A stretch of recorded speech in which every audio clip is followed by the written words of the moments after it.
Si les États membres de l'Alliance internationale des BRICS acceptent l'intégration du Cameroun, cela va participer dans un premier temps, selon les géostratèges, à l'accélération de la dédollarisation de l'économie mondiale. Mais cela nécessite un certain nombre de préalables. Être détenteur de sa propre monnaie, ce qui jusqu'à présent n'est pas le cas. Mais c'est des démarches qui sont entreprises en très haut lieu. Et donc, ce qu'on peut dire dessus, c'est que l'entrée du Cameroun comme membre de cette alliance va justement accélérer la dédollarisation de l'économie mondiale qui est justement voulue par cette alliance-là et qui va réduire le monopole des États-Unis sur le commerce international.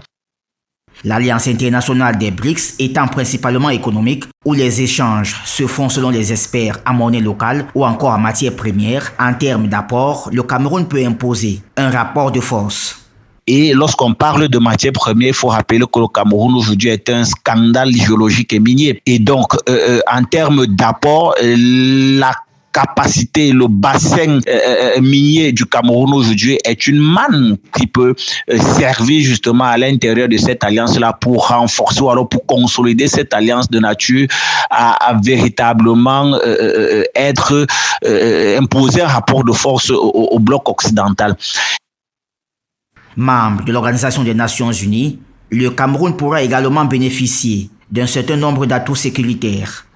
Le partenaire stratégique du Cameroun sur le plan sécuritaire, c'est la Fédération de Russie qui, dans le cadre justement des crises que secoue le Cameroun, nous aide d'un très grand soutien. Et sur le cadre économique, c'est la Chine. Rappelons donc que la Fédération de Russie comme la Chine, qui sont des partenaires stratégiques du Cameroun, sont des membres fondateurs de l'Alliance internationale des BRICS. Ça veut donc dire que fort de ce fait, le Cameroun justement à travers son adhésion à cette alliance justement renforce une coopération, que ce soit sur le plan sécuritaire ou militaire ou même encore sur le plan économique, qui fait déjà beaucoup de bien à ce pays. À côté de ces atouts, il y a aussi une convergence idéologique avec l'avènement d'un monde multipolaire.